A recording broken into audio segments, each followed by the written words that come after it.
Welcome to the Financial Pathway Podcast. We're here to help you go to the next level in your finances with practical advice from speaker and financial planner Nate Skelly.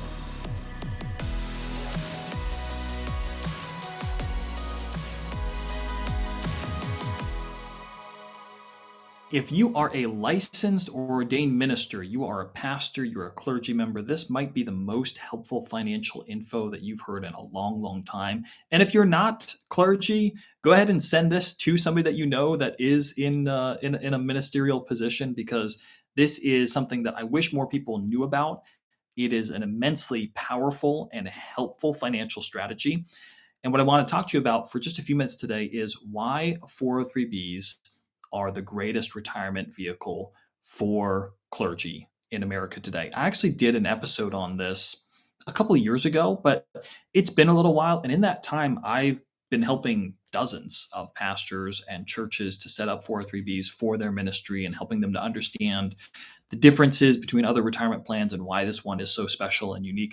And I just want to share that info with you today and hopefully get the word out to more people, because it really is such a great, helpful feature. And I want to start here with just what is a 403B. I think a lot of people hear that and they're like, I don't even know what that is. Can you help me? Can you help me just understand what that is even? So you've heard of a 401k, no doubt. A 401k is a type of retirement plan that you're able to contribute to through your work. It's the most common type of retirement plan out there. A 403B is essentially the equivalent of a 401k, but for nonprofits.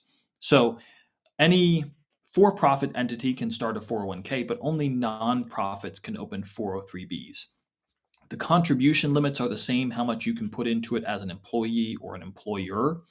And even the types of investments that the money is invested in is basically the same, because mutual funds are the most common types of investments that are placed inside of these accounts as far as what you invest in. But a really big difference would be, first of all, the discrimination testing. The types of requirements that 401ks have are usually not the same for 403Bs, particularly if you are a church, you are a nonprofit, you don't fall under all of the more restrictive rules about tests. What you do for one person, you have to do for others, and filling out a yearly form, a tax form to send to the IRS, and these types of things. 403B plans tend to be a lot more flexible than 401ks.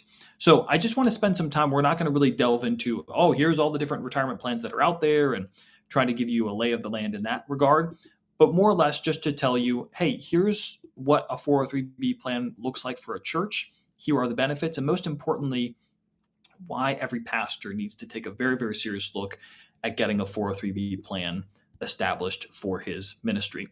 Let's start with the tax benefits. So first of all, any contributions that are made to a 403B account. So you set up a 403B plan for the church, and then each person that's going to participate sets up their own account.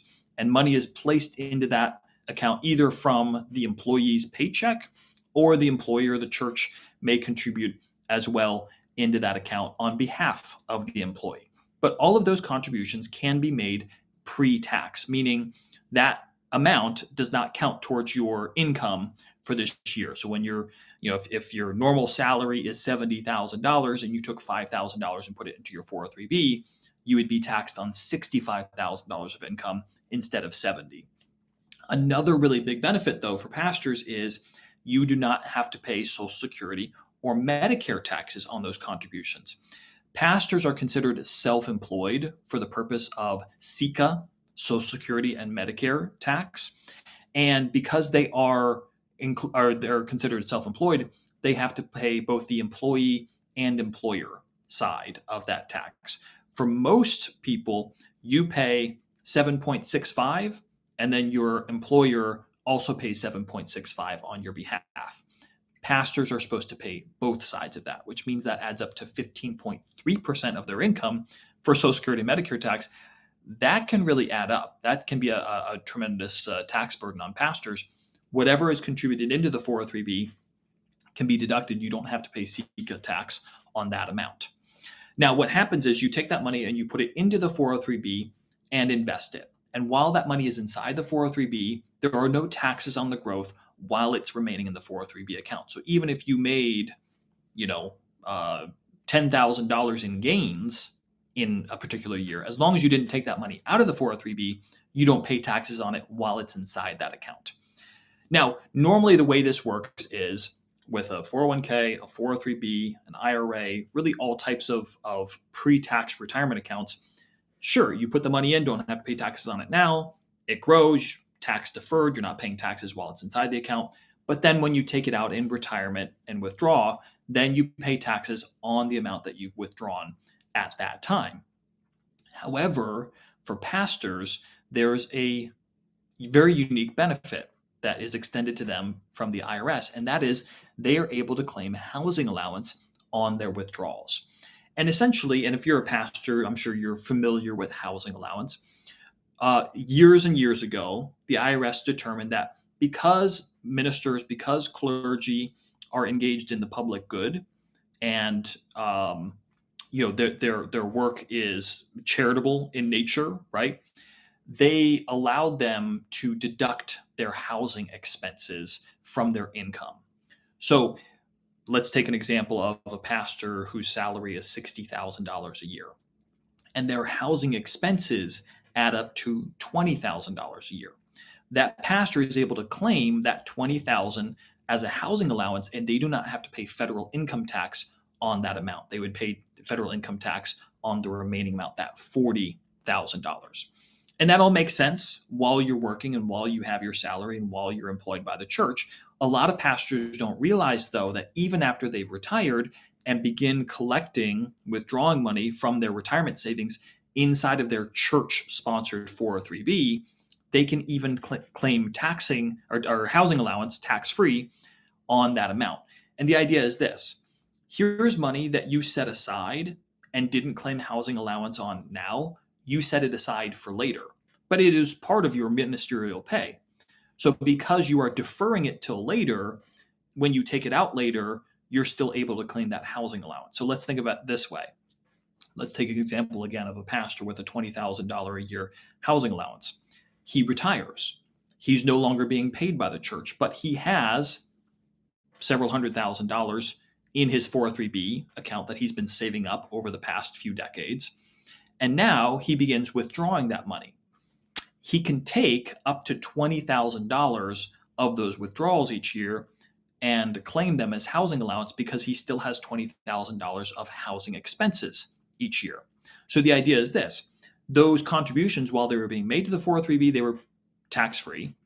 And while they were inside of the account growing, it was tax-free. And now some of this money, if not all of it, can be coming out tax-free as well. You say, now, Nate, what if he takes out $30,000? Well, he could claim the first 20 as housing allowance, but the next 10 would be considered regular taxable income, and income taxes would be owed on that $10,000. So you see how, because of the housing allowance provision, that allows a triple tax benefit. There is no other retirement account out there that gives a triple tax benefit. Even Roth IRAs and Roth 401ks are tax-free while it's in and tax-free coming out, but not tax-free when it's deposited or not when it's contributed.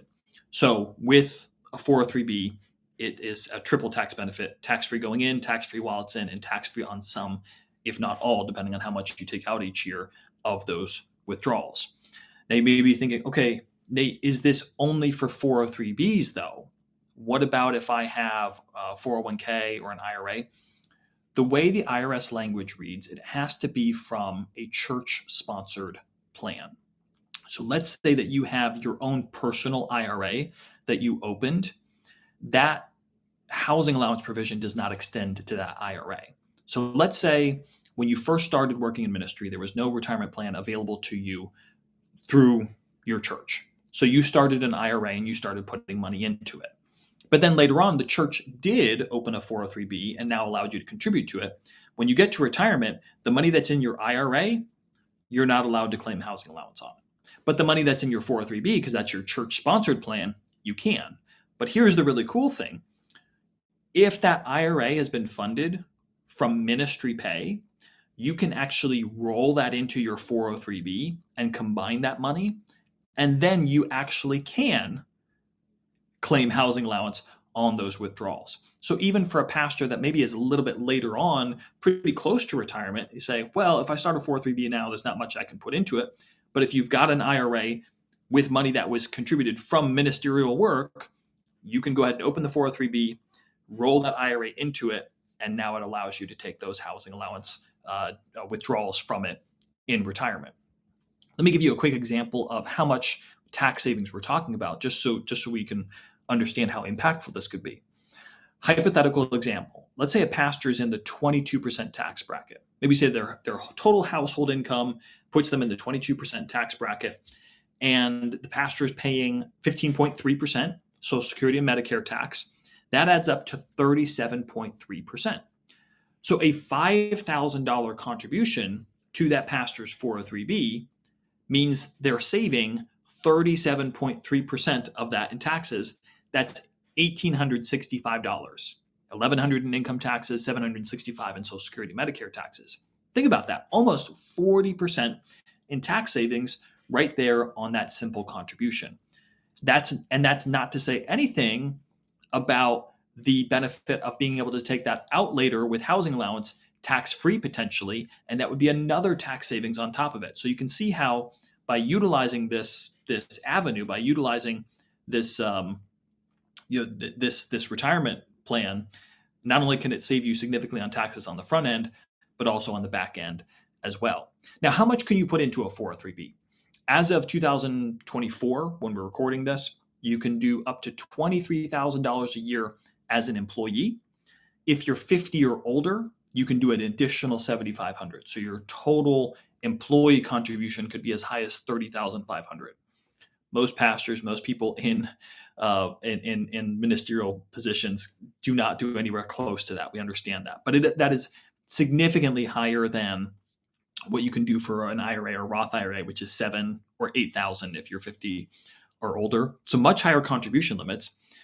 But even more than that, the combined limit between what you put in as an employee and what your church would put in as the employer, that combined limit is $69,000. And if you're 50 or older, you get that extra $7,500. That puts you up to $76,500. Very, very high limit. Now, let me tell you a couple examples where this actually is really, really helpful. Most people, of course, are not getting anywhere close to those contribution limits, but let's say you are pretty close to retirement and you want to really start to front load a lot of contributions and really be aggressive. Well, great. It gives you a lot of room to do that. But also, let's say a church wants to make a sizable gift or maybe a severance package, a retirement gift of some kind to a pastor. Instead of cutting him a check directly, they can place that money in the 403b because number one, that means there's no taxes on that gift because it's been contributed into the 403b. And then it allows the pastor to take some, if not all, that money out as housing allowance later.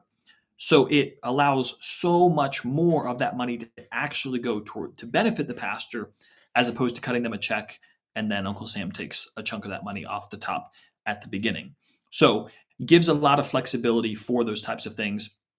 Also, as far as the rules regarding flexibility, unlike a 401k, there's no discrimination testing. So with 401ks, if you're a for-profit business, there's lots of different rules you have to follow so that you can't have one particular person or a few people in the plan getting a huge, huge benefit while most of the other people are getting very little benefit.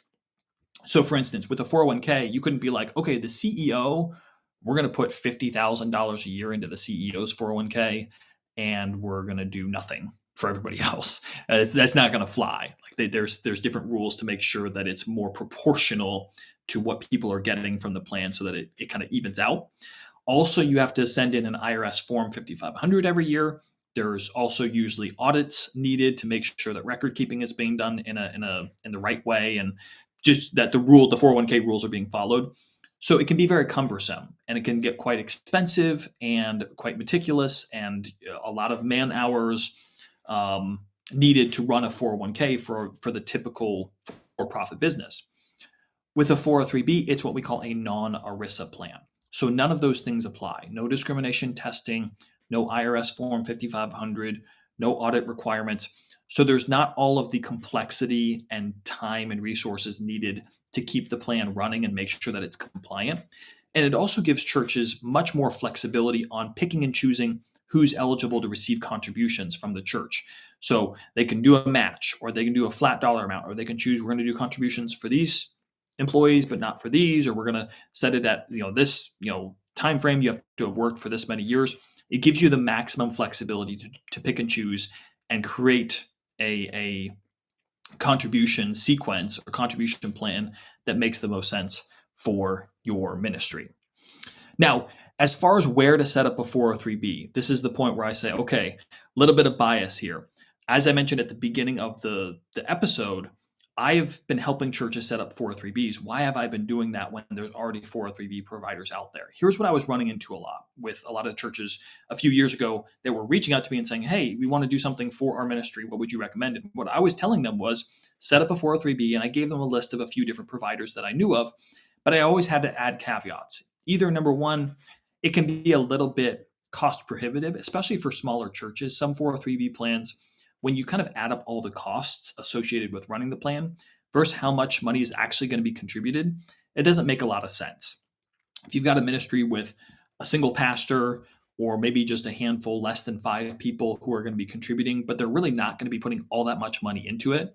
And then when you look at the cost for the 403b, it's like, why would we be spending 30% of what these people are going to be putting into the plan anyway? That seems like not a great use of church funds. It doesn't seem like a very efficient way to run this. Or the other problem was, okay, this 403b plan, maybe they'll do it for us and it won't really cost a lot out of pocket for the ministry or for the employee necessarily, but the fund choices themselves are not ideal. That we'll have to have people invest in funds that are not a great track record, a high fee, and therefore it's really going to cut into probably their long-term return.